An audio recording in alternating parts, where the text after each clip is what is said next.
Baik, Assalamualaikum warahmatullahi wabarakatuh. Waalaikumsalam warahmatullahi wabarakatuh. Udah pada adik-adik udah pada siap kan? Kita akan melakukan lintas budaya. Wah, keren-keren ya ininya, background belakangnya. Prila, keren sekali itunya, ada bunga bangkai. Prila jangan jadi bangkai ya. Aku harum kok, Kak. Ada Prawira. Prawira ada di mana tuh? Di Tangerangnya? Iya, saya lagi naik drone, Kak. Jadi pemandangannya dari atas gitu.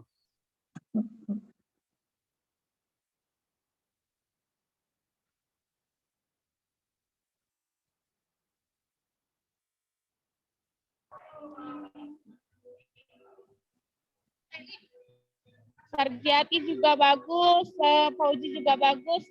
Adit lagi di mana tuh, Dit? Di depan alun-alun, Kak. Ini di Bebancong. Oh, kalau Fauzi lagi di ini ya, di Tugu Selamat Datang ini, Iya. Kabupaten Garut.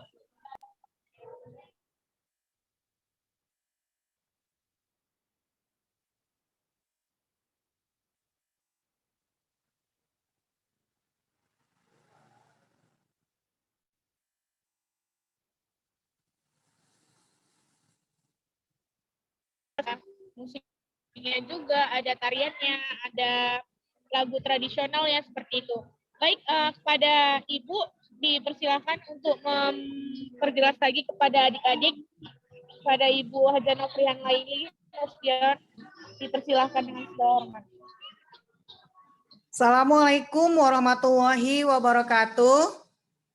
Waalaikumsalam warahmatullahi wabarakatuh.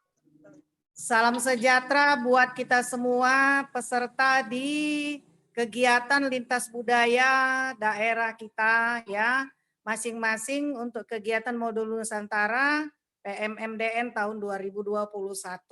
Nah, baik untuk seluruh peserta ya, kegiatan lintas budaya kita kali ini cukup menarik sekali karena apa? Dalam kegiatan ini ya, masing-masing untuk peserta akan menyampaikan kepada kita semua peserta tentang kebudayaan daerahnya masing-masing. Oke, baik kita mulai saja kegiatan lintas budaya daerah untuk masing-masing kegiatan modul Nusantara PMMDN tahun 2021. Oke, untuk kegiatan lintas budaya pertama kita persilahkan kepada Muhammad Aditya Pratama. Kita persilahkan. Halo semuanya, Assalamualaikum. Waalaikumsalam. Waalaikumsalam warahmatullahi wabarakatuh. Izin memperkenalkan lagi ya, nama saya Muhammad Aditya Pratama, domisili dari Garut. Sebelumnya saya kuliah di Universitas Garut. Yang pertama mungkin saya akan sedikit menjelaskan ya, saya background di belakang saya itu namanya Bebancong, salah satu ikon kota Garut. Yang konon katanya cuma ada di Garut, Bebancong itu, teman-teman. Jadi Bebancong tuh kayak tempat podium para pejabat buat menyampaikan pidatonya. Jadi di depan ini Bebancong tampak depan yang langsung menghadap ke lapangan yang ada di background Rani. Jadi di depan basket itu ada lapangan buat upacara. Terus kalau di belakang Bebancong ini ada pendopo atau rumah dinas bupatinya itu. Di Garut sendiri terdapat banyak sekali tempat wisata ya Bu. Salah satunya kayak tempat ngedaki yang bisa menarik banyak wisatawan dari dalam maupun luar negeri Bu. Kayak ada Gunung Papandayan, ada Gunung Guntur yang itu benar-benar kayak tempat yang benar-benar dituju wisatawan buat datang ke Garut gitu Bu, buat nyobain trek dakian ke gunung. Terus di Garut juga ada wisata alam laut. Jadi Garut tuh benar-benar kayak akan wisata alamnya. Terus pemerintah di Kabupaten Garut juga sangat mensupport tempat wisata alam yang ada di Garut. Terus di Garut juga ada salah satu makanan khasnya gitu kayak dodol Garut. Jadi Garut tuh emang udah terkenal dengan dodolnya. Bahkan sekarang nama ikonik Garut itu kan alias Garut tuh kayak Garut Kota Dodol. Padahal dulunya Garut tuh banyak banget sebutan lain kayak Garut Swiss Van Java, terus Garut Kota Santri, terus Garut eh, Kota Intan. Nah, Kota Intan tuh kayak disematkan sama Presiden Soekarno pas dulu datang ke Garut. Soalnya Garut itu kota yang terbersih saat itu di Manado. Mungkin cukup sekian Bu apa cerita dari saya mengenai Garut. Mungkin saya akan membagi kepada dua teman saya yang sama-sama dari Garut. Takutnya nanti kehabisan gitu. Sekian Bu. Assalamualaikum. Oke, terima kasih Adit. Waalaikumsalam sudah menyampaikan tentang sedikit cerita tentang daerah atau kota Garut ya. Baik itu dari segi dari background yang sudah tampak kita bersama-sama, kemudian cerita sedikit tentang ya makanan khas Garut dan sedikit tentang wisatanya. Nah, baik, terima kasih buat Adit ya. Kita lanjutkan dengan lintas budaya kita yang kedua, yaitu Pauji Ahmad Maulana. Dipersilahkan kepada Pauji Ahmad Maulana untuk bercerita tentang budaya daerah Garut yang kedua. Dipersilahkan ya. Baik, Assalamualaikum warahmatullahi wabarakatuh. Waalaikumsalam. Ya, apa kabar semuanya? Semoga sehat-sehat semuanya ya, sehat selalu juga. Ya, perkenalkan nama saya Pauji Ahmad Maulana. Asal saya dari Garut, asal universitas saya dari Universitas Garut. Saya dari Fakultas Ekonomi, Prodi Manajemen S1. Ini saya akan sedikit membahas mengenai kebudayaan di Garut, seperti keseniannya mungkin ya. Kesenian di Garut itu ada dodombaan namanya. Nah, jadi dodombaan ini sebenarnya bukan domba-domba asli gitu, tapi hanya terinspirasi dari hewan domba. Nah, orang-orangnya, jadi domba-dombanya ini terbuat dari sebuah dari kayu lalu dibuat bentuk domba gitu. Nah, nanti seperti dombanya itu diangkat, terus ada orang di atasnya gitu. Nah, nanti mereka kayak ada musiknya, terus ada tariannya juga seperti itu. Terus yang selanjutnya ada pencak silat mungkin. Nah, pencak silat ini sebenarnya dari Jawa Barat, tapi awalnya itu dari Garut, dari Jalan Simanu. Biasanya kesenian pencak silat ini diiringi dengan musik gamelan atau gendang seperti itu. Terus mungkin selain dari kesenian, Garut juga terkenal dengan makanannya dodol, mungkinnya seperti bakso aci, terus kayak amplot atau ndoglewo, terus seperti itu dorok-dok, kerupuk kulit seperti itu. Dan yang paling dikenal oleh luar negeri biasanya jaket kulitnya sih kalau Garut itu. Soalnya jaket kulit Garut itu kalau dijual ke luar negeri atau ekspor itu harganya bisa melambung tinggi atau harganya itu fantastis banget gitu. Dan itu peminatnya juga sangat banyak seperti itu. Mungkin saya juga akan sedikit menceritakan tentang sejarah Garut juga ya. Jadi awalnya ada Kabupaten Garut itu pertamanya dari perpindahan dari Kabupaten Limbangan. Nah, dulu maksudnya Letnan Jenderal di Indonesia ini pengen kayak Kabupaten Limbangan itu pindah gitu dulu tuh ke Kabupaten Suci. Tapi Kabupaten Suci terlalu kecil untuk jadi kabupaten. Dan akhirnya para panitia pencari ini menemukan sebuah telaga yang disebut Cigarut. Nah, salah satu panitia itu tergores. Terus orang Eropa itu bertanya, itu kenapa gitu. Lalu orang yang tergores tadi bilang kekarut. Kekarut itu artinya tergores seperti itu.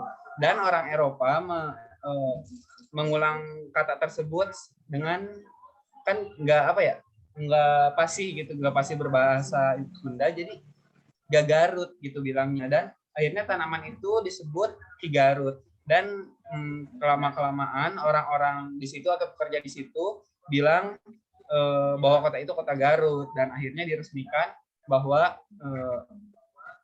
Kabupaten Limbangan pindah ke Kabupaten Garut seperti itu. Mungkin sekian dari saya.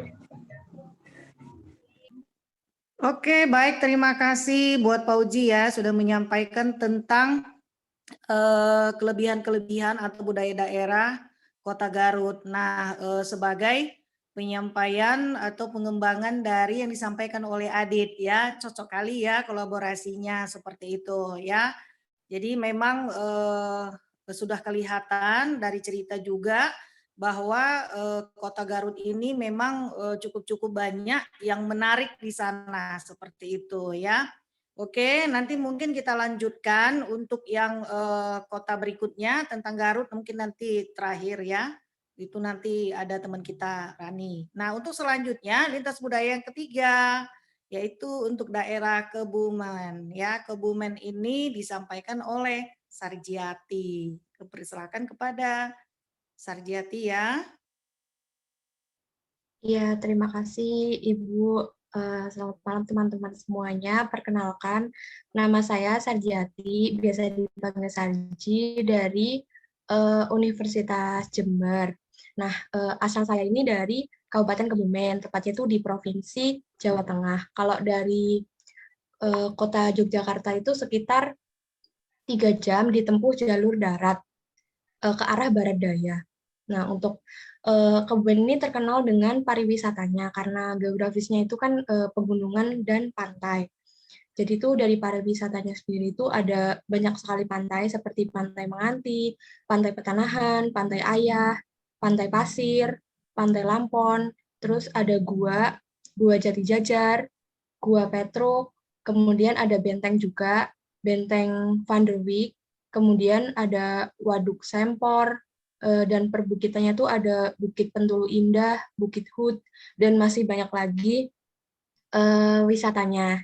Itu dikelola sama pemerintah dan juga sama masyarakat. Kemudian untuk makanannya sendiri itu ada lanting, kemudian ada nasi penggel, soto petanahan, kemudian ada sate ambal, jenang sabun, peyek yotok, jipang kacang, sale pisang, soto tahu, masih banyak lagi lainnya itu. Tapi itu yang paling terkenal. Terus ada keseniannya.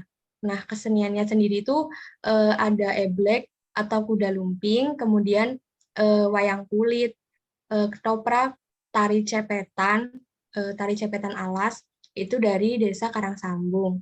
Kemudian ada tari lawet, tari geopark. Dan untuk budayanya sendiri itu di sana itu ada yang masih kebiasaan masyarakat tuh di bulan Suro, itu ada budaya namanya budaya Suran, kemudian bulan Muharram ada sedekah bumi, terus ada juga sebelum menyambut hari Ramadan itu ada gerobakan. Terus untuk festivalnya sendiri itu festival yang terbesar itu ada Festival Lukulo sama Kebumen Karnaval, itu dilaksanakan 1 tahun sekali. Ada juga festival eblek, itu kayak kuda lumping tapi itu dilombakan dari setiap daerah. Nah, terus ada kerajinannya. Kalau kerajinannya itu ada anyaman bambu, anyaman pandan, pandan kuning, sama gerabah. Nah, mungkin cukup singkat yang saya sampaikan. Terima kasih untuk teman-teman dan Ibu. Saya kembalikan lagi kepada Ibu. Oke, baik, terima kasih ya kepada Sarjiati yang sudah menyampaikan tentang daerah dan budayanya untuk Kabupaten Kebumen ya.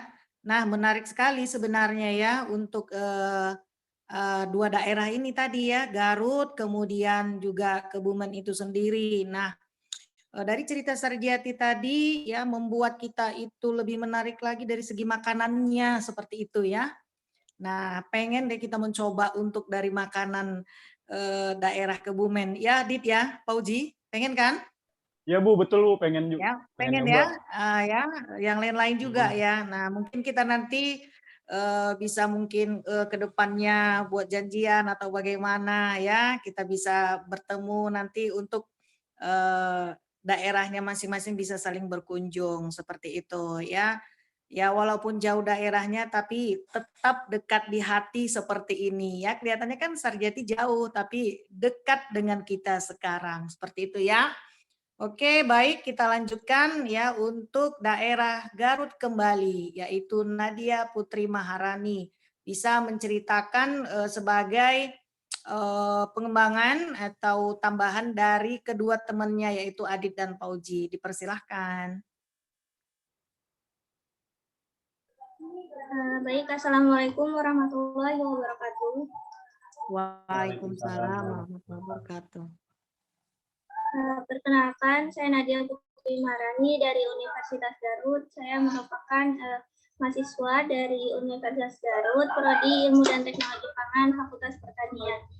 Di sini dari Garut ada 3 orang, yaitu tadi Adit, Fauzi, dan juga saya. Dan saya hanya melengkapi saja dari teman-teman saya, yaitu mengenai dari kebudayaan yang ada di Garut sendiri.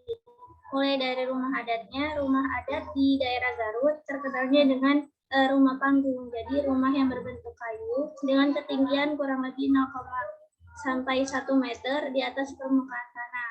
Kemudian ada pakaian adat. Pakaian adat di daerah Sunda, khususnya di kota Garut, Jawa Barat, pakaiannya itu berupa kebaya yang berdominannya dengan warna putih. Kemudian ada juga keseniannya yang berupa batik Garutan.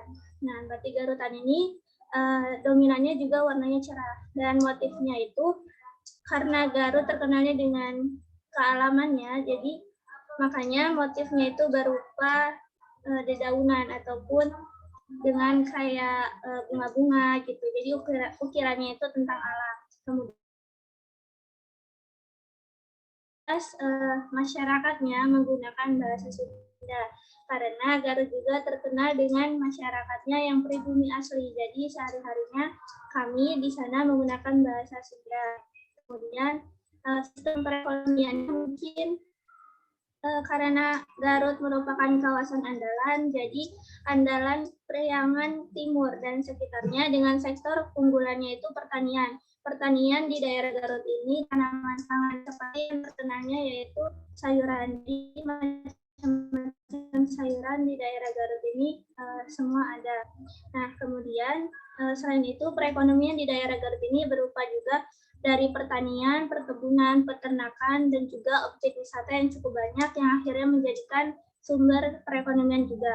Nah, kalau ciri makanan khasnya juga kan sudah dijelaskan oleh Adi dan Fauzi, kemudian wisata alamnya, cuman wisata alam yang sangat legendaris itu yang pertama dari unggulannya itu legenda Situ Bagendit. Nah, saya akan menceritakan sedikit sekilas dengan Situ Bagendit itu dalam bahasa Indonesia yang berarti Danau Bagendit. Nah, Danau Bagendit ini merupakan suatu danau yang ada di daerah Garut, Jawa Barat. Situ Bagendit tersebut diambil dari seorang wanita tua yang bernama Nyai Bagendit. Pada zaman dahulu di desa itu hiduplah seorang wanita yang bernama Nyai Bagendit yang berstatus janda. Dia tidak punya anak dan dia ditinggal oleh suaminya sudah duluan gitu suaminya. Suaminya itu mempunyai limpah. Hanya saja Nyai Bagendit itu seorang ada suatu hari ada seorang kakek yang meminta ke rumah si Nyai Bagendit itu. Lalu bukannya si Nyai Bagendit memberikan sedikit hartanya, namun Nyai Bagendit ini malah memarahinya gitu, lalu mengusirnya. Akhirnya si kakek tua ini bilang kepada dirinya semoga Nyai Bagendit ini akan menerima pelajaran dari sikap kalinya. Lalu akhirnya singkat cerita si kakek tua ini menancapkan tongkat di depan rumah Nyai Bagendit ini. Lalu dicabutnya dari lubang tanah, lalu muncullah air yang lama-lama mengakibatkan banjir.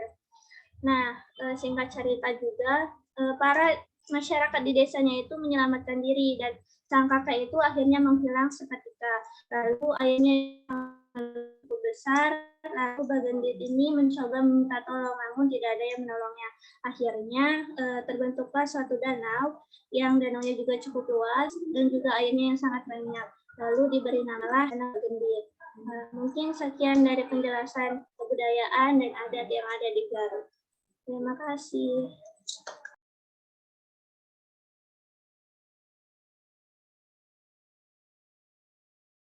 Ibu maaf, itu mic-nya masih dimatiin. Oke, baik ya. Untuk penyampaian tadi tentang budaya daerah, Nadia Putri Maharani ya, menyampaikan budaya daerah Kota Garut atau Kabupaten Garut. Berikut dengan cerita-cerita ya tentang cerita Danau Bagenditnya, begitu ya. Jadi sudah ada kolaborasi untuk 3 peserta ya lintas budaya khususnya daerah Garut. Ya, terima kasih Bu Rani ya. Oke, selanjutnya kita persilakan kepada Paradina ya. Paradina untuk daerah Kabupaten Jombang ya. Oke, dipersilakan kepada Paradina. Halo semuanya, perkenalkan nama saya Faradina dari Universitas Jember, Prodi Administrasi Bisnis. Di sini saya bakal menceritakan sedikit tentang daerah asal saya, yakni Jombang, Jawa Timur. Jadi Jombang itu merupakan salah satu kabupaten yang berada di Provinsi Jawa Timur, berjarak 79 km dari Surabaya.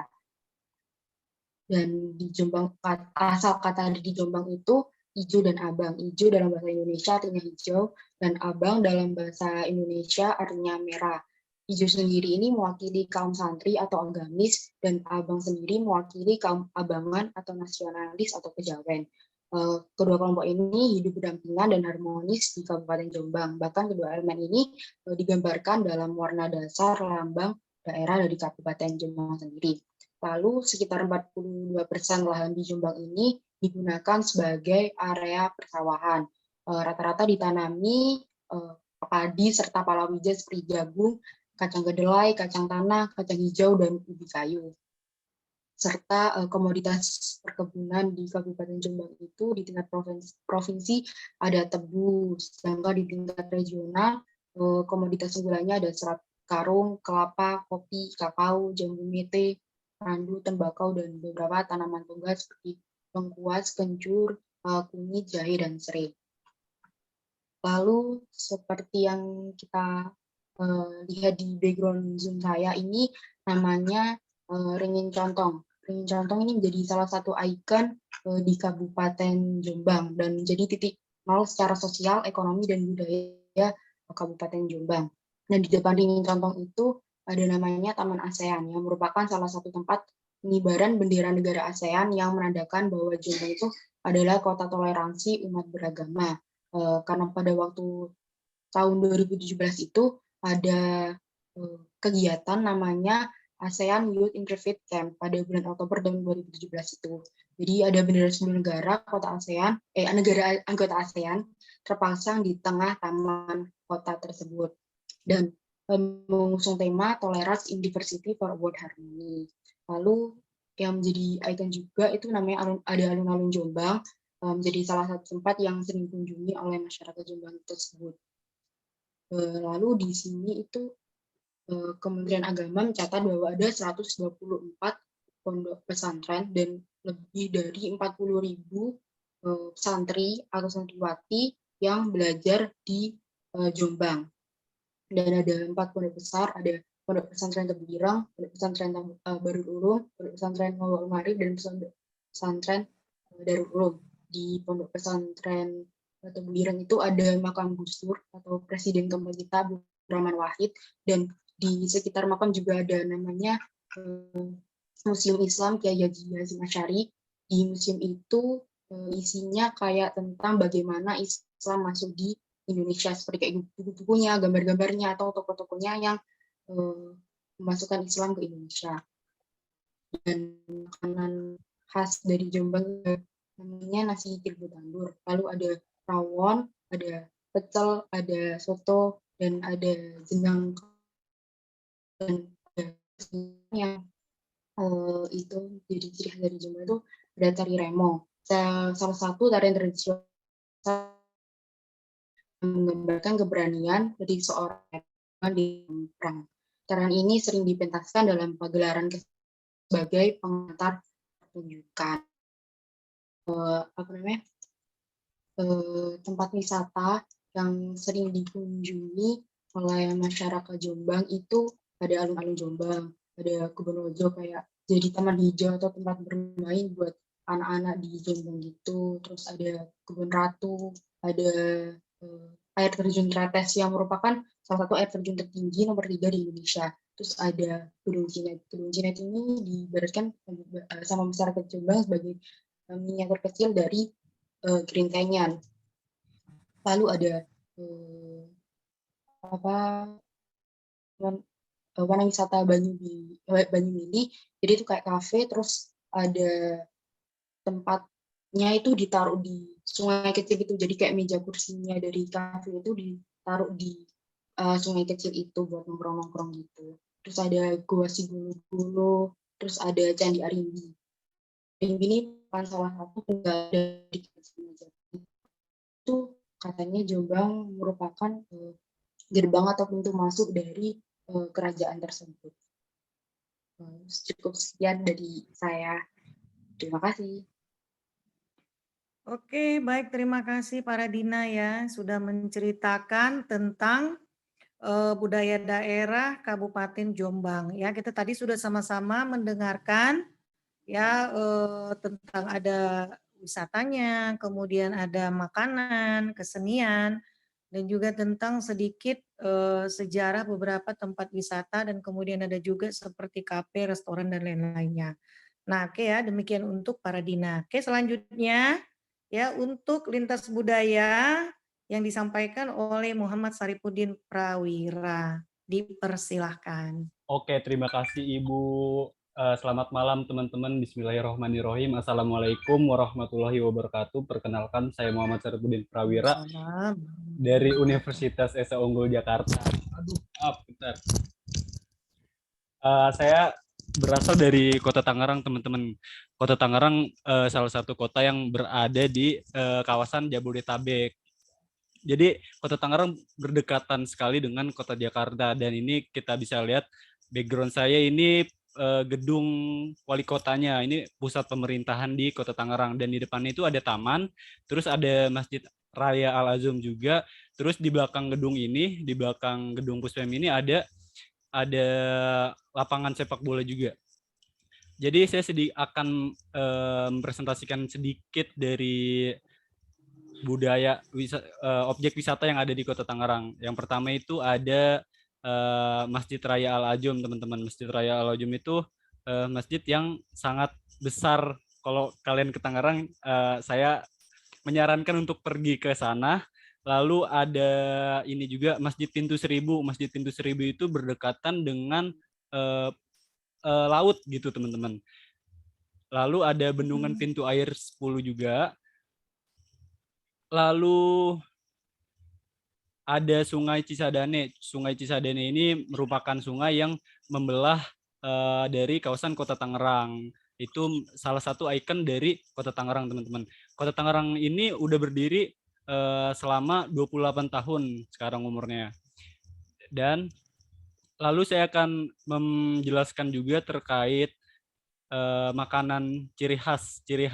Saya tidak akan banyak-banyak, tapi saya akan menyarankan teman-teman kalau pergi ke Kota Tangerang itu harus makan laksa Tangerang. Dan laksa Tangerang ini merupakan mie ya teman-teman, seperti mie spaghetti tebal.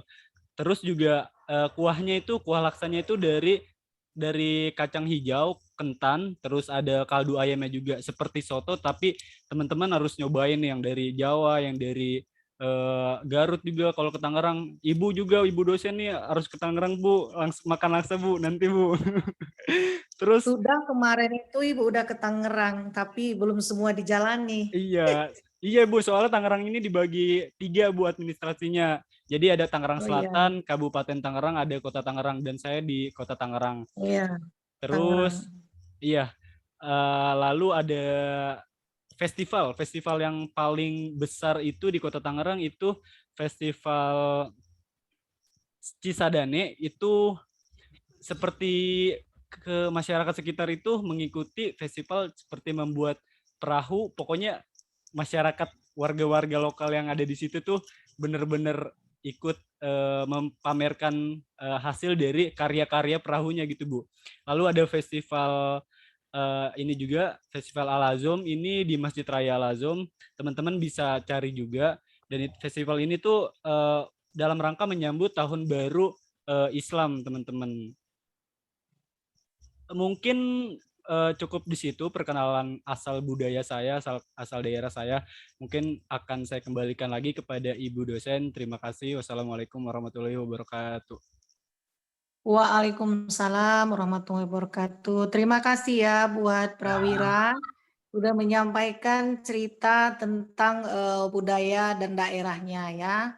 Nah, memang benar lah tadi disampaikan bahwasanya Kota Tangerang itu dibagi 3 ya. Nah, kemarin Ibu berada sudah pernah ke Kota Tangerangnya. Kebetulan ada kegiatan dari Dinas Pendidikan seperti itu ya. Nanti mungkin ada waktu kita bisa jalan-jalan ke sana lagi. Boleh Oke, Ibu, gas. kita lanjutkan dengan lintas budaya kita daerah Jepara. Kepada Dewi, kami persilahkan.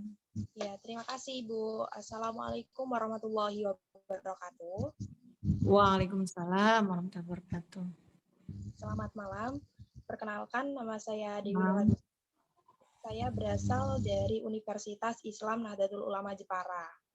Jadi di sini saya akan sharing nih terkait Jepara. Jadi Jepara itu merupakan kota ukir, sebutannya identiknya dengan kota ukir, karena ukirannya sendiri itu merupakan salah satu potensi ekonomi juga, sumber perekonomian di kota Jepara.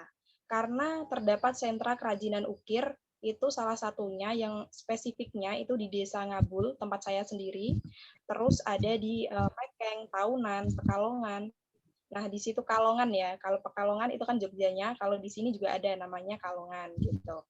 Nah, terkait Jepara Kota Ukir, ukirnya itu sudah mendunia, bukan hanya sekedar lokalan aja, tapi sudah merambah ke dunia internasional, sudah ekspor impor gitu istilahnya. Terus terkait selain ekonominya, selain ada ukir, di sini juga ada sebuah kain troso namanya, tenun troso. Nah, tenun troso itu sendiri juga bukan hanya lokal, tapi sudah ekspor impor juga. Dibanderol dengan harga paling murah itu dari 200.000. Jadi mungkin tenun troso ini hampir sama kemarin kayak kebinekaan kita, ada namanya tenun khas Labuan Batu, kurang lebihnya sama, tapi untuk corak dan motifnya berbeda gitu. Ada khasnya lah kalau milik Jepara, kayak ukir-ukirannya gitu bentuknya. Nah, terkait apa tadi ya Jepara, selanjutnya untuk potensi wisatanya. Kalau wisata Jepara, karena kita identiknya Jepara, itu berasal dari kata Jungpara, yaitu tepian pantai. Jadi kita itu wisatanya identik dengan wisata pantai. Nah, ada pantai apa aja? Ada Pantai Kartini, Pantai Karimun Jawa, terus Pulau Panjang, Teluk Awur, banyak banget sih sebenarnya pantai-pantainya. Tapi yang lebih diekspos dan lebih jadikan sebagai potensi daerah itu adalah wisata di Pantai Kartini. Karena apa sih kok Pantai Kartini? Karena di situ itu terdapat sebuah kura-kura itu, kayak bangunan kura-kura besar di tengah laut gitu. Jadi mungkin teman-teman kalau ke Jepara bisa nih mengunjungi di situ. Terus yang kedua yang direkomendasikan juga itu adalah Karimun Jawa. Kalau di Karimun Jawa itu identik dengan lautnya yang biru. Terus kalau kita diving bisa diving juga karena jernih banget di sana. Nanti teman-teman juga bisa tuh datang ke Karimun dan Pantai Kartini. Untuk wisata-wisata lainnya banyak banget karena di Jepara ini salah satu tempat yang diduduki oleh pahlawan wanita yang terkenal yaitu Raden Ajeng Kartini. Jadi di sini ketika kalian berkunjung bisa juga untuk wisata sejarah yaitu di Museum Kartini. Nah, selain sejarah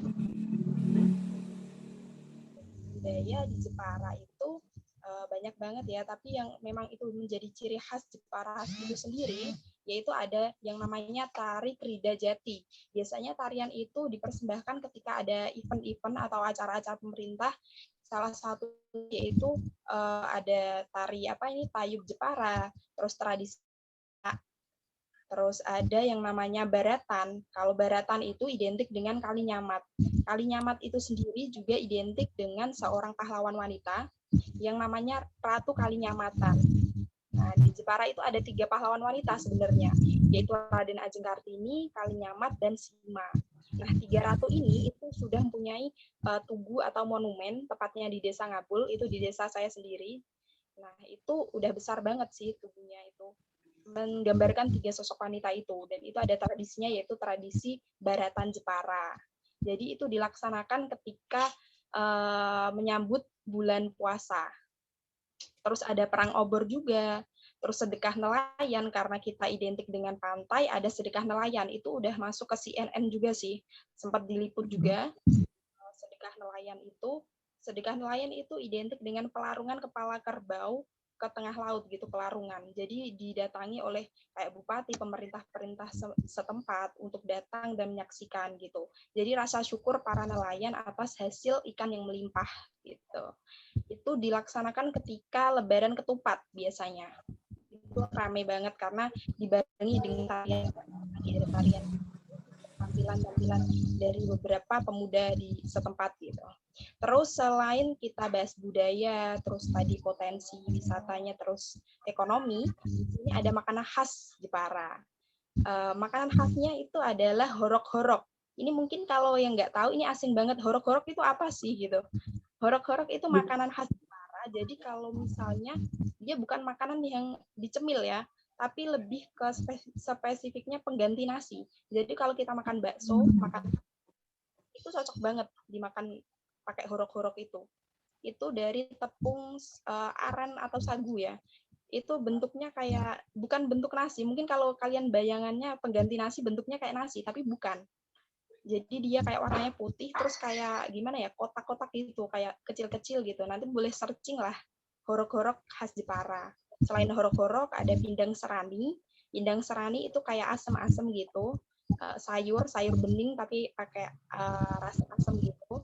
Terus ada pecel juga. Pecel kan itu ya bisa sama tadi horok-horok makannya itu. Mungkin itu saja yang dapat saya sampaikan terkait kota Jepara. Kalau mau lebihnya lagi langsung aja datang ke Jepara lah ya. Oke, sekian, terima kasih. Wassalamualaikum warahmatullahi wabarakatuh. Waalaikumsalam warahmatullahi wabarakatuh. Terima kasih Dewi. Nah, untuk Dewi daerah Jepara, nih boleh lihat backgroundnya Ibu di belakang ini ada Jepara nih lemari. Ya, lemari Jepara ini memang berasal dari Jepara. Nah, kemudian duduknya Ibu juga di kursi Jepara ini. Wah, Jepara. Ya memang peminat Jepara itu, kursi tamunya juga itu Jepara.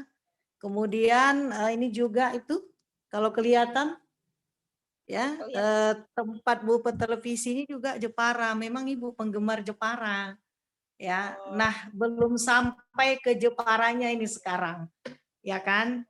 Ya kan Prila, ini yang daring-daring ini nanti ya, apa khas-khas makanannya boleh dipaket kayaknya ya Prila dan Adit ya. Boleh lah ya. Iya Bu, boleh Bu. Tapi boleh kan? Jadi nggak cerita-cerita ya, Bu, aja banget, gitu Bu. ya. Tentang makanannya nggak cerita-cerita aja gitu ya. Apalagi menarik semua tadi ada Sarjati, Paradina, Dewi, dan ini terakhir yang daring jauh ini adalah Sofi. Nanti penutupan adalah Prila karena dekat dengan Ibu Sumatera. Oke, silahkan Sofi. Baik, Assalamualaikum warahmatullahi wabarakatuh. Selamat malam teman-teman. Perkenalkan, saya Sofi Safita Rehani dari Universitas Juanda. Saya asli dari Kota Bogor. Jadi di sini saya akan menyampaikan sedikit mengenai kebudayaan, makanan, dan wisata yang ada di Kota Bogor ini. Sebenarnya Kota Bogor ini identik atau punya sebutan sebagai kota hujan. Kenapa? Jadi Kota Bogor ini hampir setiap hari, bahkan di musim kemarau itu selalu hujan karena dikelilingi sama hutan, terus 2 gunung. Jadi itu kan jadinya faktor untuk turun hujan gitu. Jadinya Bogor itu sering banget diguyur hujan tiap harinya. Bahkan tadi pagi subuh-subuh itu udah hujan sampai jam 9 siang dan sorenya hujan juga gitu. Jadi hampir setiap hari itu hujan. Terus selain julukannya kota hujan, Bogor juga punya julukan kota 1000 angkot. Pokoknya kalau misalnya teman-teman Ibu berkunjung ke Bogor, pasti di jalanan itu melihat angkot gitu, pasti ada aja. Pusing dengan Karena angkot kalau ke Bogor ya. jadi Bogor tuh punya kurang lebih 3.000 angkot, punya lebih dari 3.000 angkot. Kemudian selanjutnya mungkin wisata yang ada di Kota Bogor ya. Wisata yang ada di Kota Bogor itu ada Kebun Raya Bogor. Jadi Kebun Raya Bogor ini kebun raya terbesar dan tertua di Asia Tenggara. Jadi usianya udah hampir 200 tahun kalau nggak salah. Terus dalam kebun raya ini juga ada sebanyak 15.000 macam-macam tumbuhan. Jadi biasanya yang datang ke kebun raya itu buat piknik, kayak terus sekolah-sekolah, jadi sambil belajar gitu tumbuhan-tumbuhan. Wisata lainnya, karena Bogor ini kebanyakan wisatanya wisata alam ya, di Bogor ini ada puncak wisatanya. Jadi puncak ini kawasan wisata di perbukitan gitu, terletaknya ada di Bogor, di timur kota Bogor. Nah, dia itu terletaknya itu di antara Gunung Gede sama Gunung Pangrango gitu. Terus rekomendasi untuk ke puncak sendiri kalau dari Sofi itu lebih baik ke puncak ketika malam, soalnya dari pemandangannya, terus ramai juga kalau setiap malam itu, apalagi malam minggu tuh. Kemudian makanan dari Bogor itu sama ada yang kayak Kaprawira tuh ada laksa di Bogor juga, cuman bedanya kalau di Bogor itu dipakein oncom sama parutan kelapa. Jadi buat si kuahnya tuh jadi kental gitu, lebih kental. Terus ada juga talas Bogor. Jadi ini khas dari Bogor banget, talas. Cuman karena sekarang udah modern ya, jadi talas tuh udah di banyak inovasi gitu, jadi kayak brownies, kue gitu. Terus ada juga yang namanya asinan Bogor. Nah, ini terkenal banget nih asinan Bogor ini, karena seger banget. Terus asinan ini ada asinan buah sama asinan sayur. Kemudian kebudayaan tradisi di Bogor itu ada, jadi setiap menyambut bulan Ramadan, di Bogor itu ada yang namanya cucurak. Cucuk itu jadi kayak makan bersama, makan nasi liwet bersama, bisa bareng tetangga, terus keluarga, teman-teman. Jadi kayak 2 minggu sebelum mau puasa, kita tuh udah ada jadwal gitu. Soalnya hari ini kita mau makan-makan cucurak sama tetangga. Terus lusa nanti sama teman sekolah. Nanti lusanya lagi sama keluarga gitu. Jadi itu tradisi yang masih dilakukan sampai sekarang. Terus ada juga tahun baru Islam, jadi ada pawai obor di Bogor tuh. Terus ada tradisi ini bakti budaya Bogor. Jadi setiap hari Bogor, masyarakat Bogor itu melakukan rangkaian acara doa bersama, itu namanya bebakti. Terus ada juga ngumbah kujang, yang ini yang background saya ini. Jadi nanti setiap hari jadi Bogor itu kayak dicuci gitu kujangnya. Terus ada juga pawai obor di malamnya itu. Jadi mengelilingi Kebun Raya Bogor. Kebun Raya Bogor ini kan terletaknya ada di tengah-tengah kota Bogor ya. Jadi pawai obornya kita mulai dari Balai Kota Bogor, terus sampai Balai Kota lagi. Jadi mengelilingi kota Bogor juga. Mungkin itu saja yang bisa Sofi sampaikan mengenai apa aja yang ada di kota Bogor. Selebihnya teman-teman bisa datang langsung ke Bogor supaya bisa mencicipi makanan, bisa berkunjung ke wisata yang ada di Bogor. Mungkin itu saja. Terima kasih. Wassalamualaikum warahmatullahi wabarakatuh.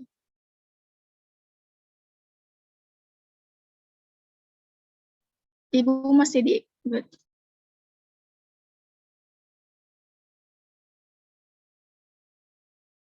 Ibu maaf, mic-nya masih mic-nya Bu belum diaktifin. Oke, ya terima kasih Sophie sudah menyampaikan cerita tentang budaya daerah Kota Bogor ya. Nah, jadi cerita dari Sophie ini mengingatkan Ibu nih dengan Kota Bogor. Ingat nggak kemarin kita waktu Inspirasi 3? Inspirasi 3 kemarin kita kegiatan kemana yuk? Ke Dinas Pendidikan. Iya ya. Nah, ke kantor cabang Dinas Pendidikan ya, Rantau Prapat. Nah, Bapak narasumber itu ya kita pernah secara beramai-ramai kepala sekolah, kemudian dengan cabang Dinas Pendidikan Rantau Prapat itu ke Kota Bogor. Ya, ke Kota Bogor yaitu kunjungan berwisata sebenarnya ya, studi banding berwisata ke Dinas Pendidikan Kota Bogor. Nah, kemarin itu kita juga udah sampai ke Kebun Raya, Taman Safari, kemudian Puncak yang ada masjid apa tuh yang di Puncak tuh? At-Nur apa? Ataun. Nah ya, ketika mau masuk masjid itu kita cuci kaki dingin seperti itu ya. Memang pas sekali ya. Pada saat malam itu kami di sana sholat maghrib sampai dengan nunggu sholat isya. Dan setelah itu juga kita menikmati mencicipi makanan-makanan yang ada di sekitar Puncak Bogor itu ya. Nah makanya tadi Ibu katakan daerah yang memang belum Ibu datangi itu hanya Jepara ya. Oke Sophie, terima kasih ya. Terakhir juga kemarin kita udah sampai ke IPB ya, IPB Bogor ya. Nah mungkin betul juga ya kalau misalnya Ibu jadi dosen modul Nusantara ya, sudah memang pernah ke daerah kalian masing-masing ya. Termasuk nih yang terakhir adalah Prila dari Bengkulu. Kita persilakan kepada Prila. Kenapa Prila terakhir? Karena Prila berada dekat Sumatera dan berada di Pulau Sumatera. Silahkan Putri dari Bunga Bangkai.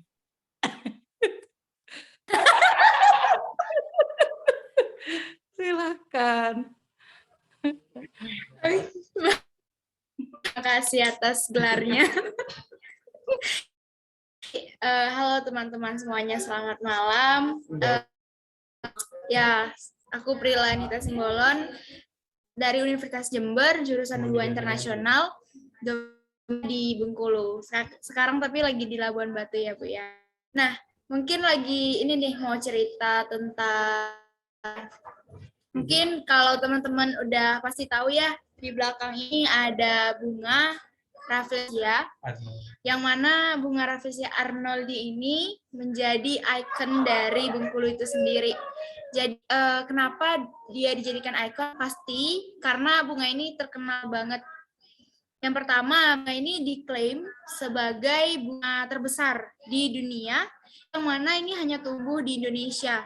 Dalam hal ini di Bengkulu, tapi ada dikembangbiakan di kebun di tempatnya Kak Sofi. Ya, kalau dari kebudayaan orang Bengkulu ini sebenarnya dari adat istiadat ini ada punya adat istiadat daerah sendiri, dari suku Rejang, ada juga suku Pekal, ada juga suku Muko-Muko. Jadi kayak suku-sukunya itu terbagi berdasarkan kabupaten-kabupaten biasanya. Tapi menutup kemungkinan kabupaten yang lain itu ada suku yang berasal dari kabupaten yang lainnya juga. Nah, sedangkan ada suku yang lain itu juga Melayu. Nah, kalau di Labuan Batu ya yang Melayu. Nah, di Bengkulu itu sebenarnya juga ada, karena kayak jadinya tuh bercampur gitu loh, Bu. Nggak Melayu itu kayak dipadukan sama suku Bengkulu itu sendiri. Contohnya pakaian adat. Nah, pakaian adatnya itu dia dominannya juga warna merah sama emas. Jadi memang kayak perpaduan dari Melayu, tapi dia sudah bercampur gitu dengan orang-orang Bengkulu di sini. Jadi ada sedikit membawa Melayu, tapi juga ada asli usulnya dari Bengkulu itu sendiri. Nah, kalau dari tempat wisata nih di Bengkulu sendiri, kalau mau cari bunga ini biasanya dia di daerah-daerah yang cukup dingin. Jadi kayak di daerah tebing, pegunungan gitu, itu bisa ketemu. Karena ini memang sepertinya dia butuh spesies tanah yang khusus gitu untuk bunganya bisa tumbuh. Lalu kalau ada wisata lainnya itu ada Pantai Panjang. Ini lebar depannya, jadi kayak ada ini dari besi gitu ya teman-teman. Jadi kayak dibikin monumen gini. Nah, ini untuk swafoto. Di belakangnya itu ada laut. Nah, maksudnya pantai ya, sama aja. Jadi kenapa dinamakan Pantai Panjang? Karena memang pantainya itu panjang, membentang hampir sepanjang kotanya. Jadi mulai kota sampai dengan ujung kota Bengkulu itu sendiri. Dan fun fact-nya adalah di daerah Prila kan banyak sungai gitu ya. Nah, sungainya itu muaranya itu bakalan ke sini. Jadi memang alirannya itu satu gitu, panjang banget. Ini gambar ke belakangnya ini ada yang monumennya tadi. Nah, itu selain itu juga ada benteng Marlborough, namanya benteng Marlborough, yang mana benteng ini dibangun pada masa penjajahan Inggris. Jadi sebelum Belanda menduduki Bengkulu, Inggris dulu. Jadi awal mulanya Bengkulu ini ada kerajaan-kerajaan, sama seperti daerah Nusantara, Bengkulu punya kerajaan sendiri. Nah, setelah masuk Inggris, itu perdagangan dari East India Company atau EIC itu menduduki wilayah Bengkulu, sehingga mereka kayak membangun infrastruktur seperti ini untuk yang pertahanan semuanya. Kemudian setelah Bengkulu diambil oleh Belanda untuk tukar atas Selat Malaka, jadi antara Inggris dan Belanda ini tukar-tukaran daerah, jadi Bengkulu ditukar dengan Selat Malaka sehingga si Belanda ini menduduki Bengkulu. Jadi benteng ini juga sudah diambil alih oleh Belanda. Sampai saat kemerdekaan akhirnya juga Bengkulu dimasukkan ke wilayah Indonesia karena juga termasuk dari bekas penjajahan Hindia Belanda. Nah, ini di dalamnya benteng ini ada apa aja sih? Jadi ada satu ruangan di benteng ini tuh untuk kayak dokumentasi gitu, kayak ada seperti museum kecil gitu ya, ibaratnya ada prasasti-prasastinya, ada tulisan sejarahnya, foto-foto bersejarah, cerita-cerita bersejarah tentang Bengkulu, itu ada di dalam benteng ini. Terus waktu ketika masuk di gerbangnya by the way, nampakkan dari atasnya, jadi bentengnya tuh kotak seperti, ya ini bentengnya kayak gini. Nah, seperti ini. Jadi ketika masuknya lewat jembatan kecil. Kemudian nanti waktu masuk ke dalam itu seperti foto yang ini, meriam kayak gini.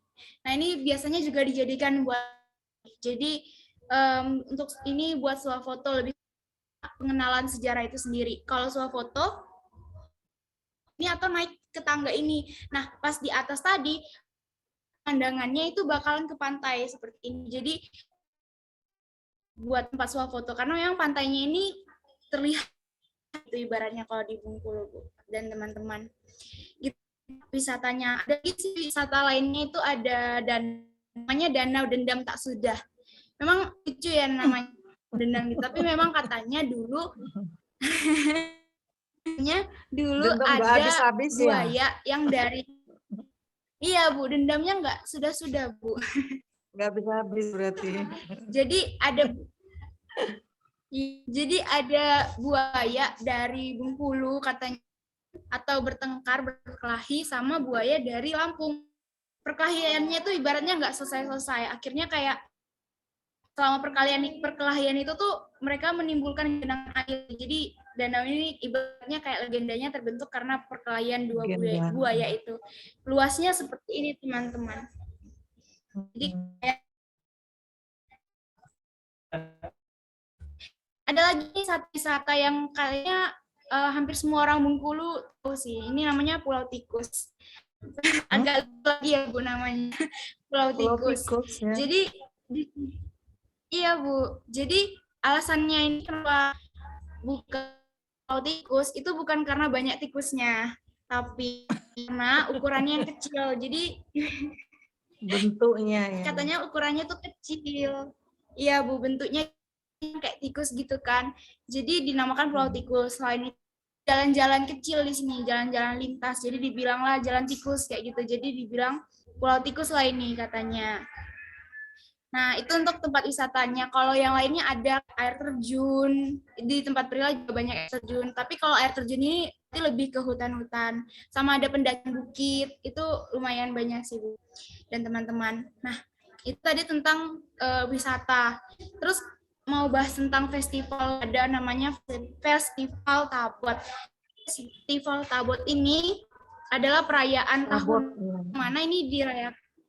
Ya Bu, jadi tanggal 1 sampai dengan 10 Muharram untuk memperingati cucunya Nabi Muhammad Hasan Hussein. Nah, akan selama 10 hari. Nah, di dalam perayaan ini mengarak gitu, keliling kota gitu ini yang diarak. Nah, di dalam ini nanti bakalan ada tarian-tarian namanya tarbot begitu. Sampai dengan tanggal biasanya orang banyak ke Bengkulu di tanggal-tanggal September kalau tidak salah, 1 sampai dengan tanggal 10 Muharram. Itu untuk festivalnya. Lalu kalau batik, ada kain, ini kain batik, namanya kain batik besurek. Nah, besurek ini bahasa Bengkulu, artinya adalah bersurek, itu surat, itu ya, bersurek, bersurat. Nah, kenapa dibilang batik besurek? Karena bisa kaligrafinya gitu, jadi kayak ada dan teman-teman. Nah, di dalam batik ini dia memasukkan bunga rafflesia itu sendiri sama huruf kaligrafi itu.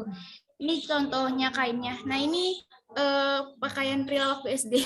Yang coklat ini kayak gini maksudnya batik SD Prila. Batik. Iya. Iya. Ini sedikit tentang bajunya. Baju adat mereka kayak gini yang tadi Bu. Nah, ini. Ya, sekilas. Sama kalau makanannya ya, sebenarnya kalau makanan secara umum kurang lebih hampir sama dengan yang lainnya sih. Cuman kalau makanan gitu ya, ada namanya pendap atau ikan pais gitu. Jadi kalau tadi kan Kak Sofi bilang ada dari olahan daun talas, bisa buat brownies.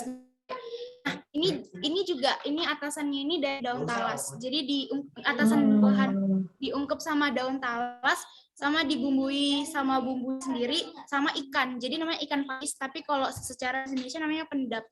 Ini ikannya sini, terus ini bumbunya, sama ini daun talas bawah. Jadi dikukus gitu, diungkep.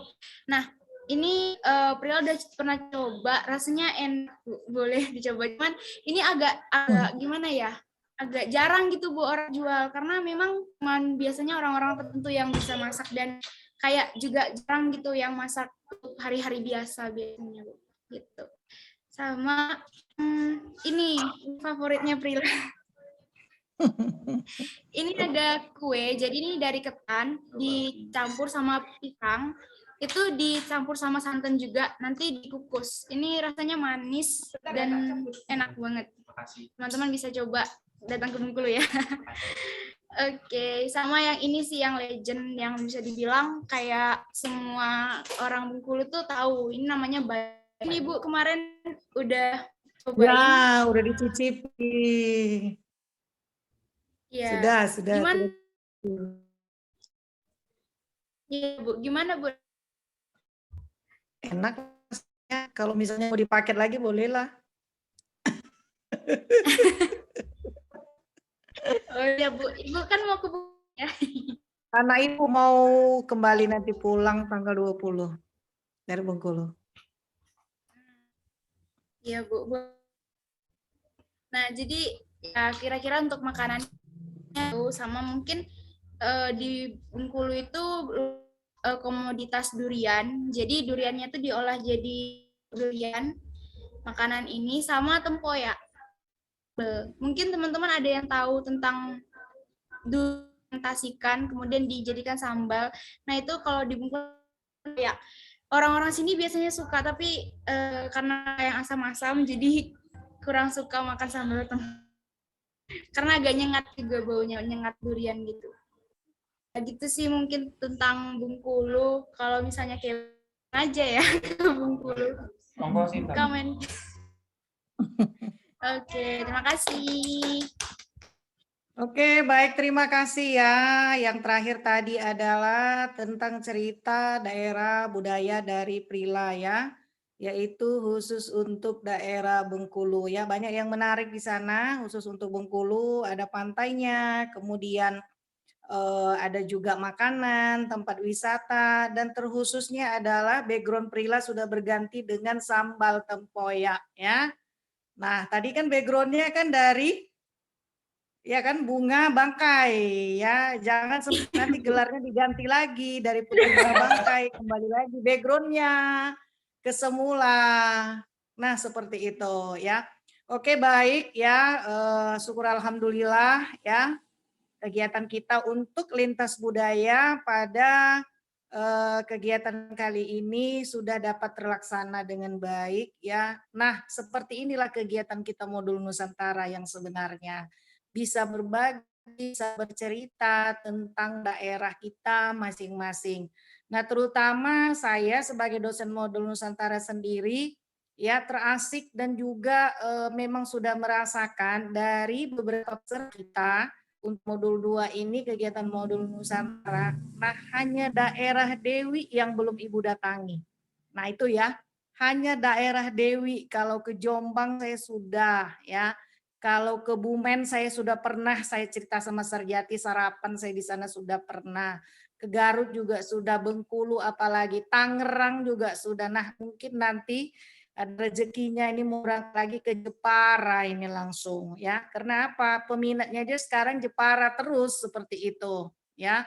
Nah mungkin buat yang lain-lain ya teman-teman kita di sini, Karika tadi sudah duluan izin kepada kita ya. Nah mungkin jam juga sudah menunjukkan 21.46 ya. Ibu ingatkan lagi kembali kegiatan kita ini selesai, nanti jangan lupa untuk kegiatan testimoninya masing-masing. Nah, ini yang paling penting, 3 tugas kita yang terakhir. Deadline-nya besok ya, jam 12 deadline-nya. Ingat ya, untuk tugas testimoni. Kalau untuk tugas budaya masing-masing sudah ya. Ya, kemudian untuk lintas budaya kita ini selesai, tinggal testimoni. Oke, demikian saja kegiatan kita. Saya sudahi. Assalamualaikum warahmatullahi wabarakatuh. Waalaikumsalam warahmatullahi wabarakatuh. Terima kasih Ibu. Kita sama-sama sampai ketemu lagi ya. Ya Ibu, terima kasih. Terima kasih, Ibu. Ya, sama-sama. Atur nuhun Ibu. Ya, matur nuwun. Sami-sami.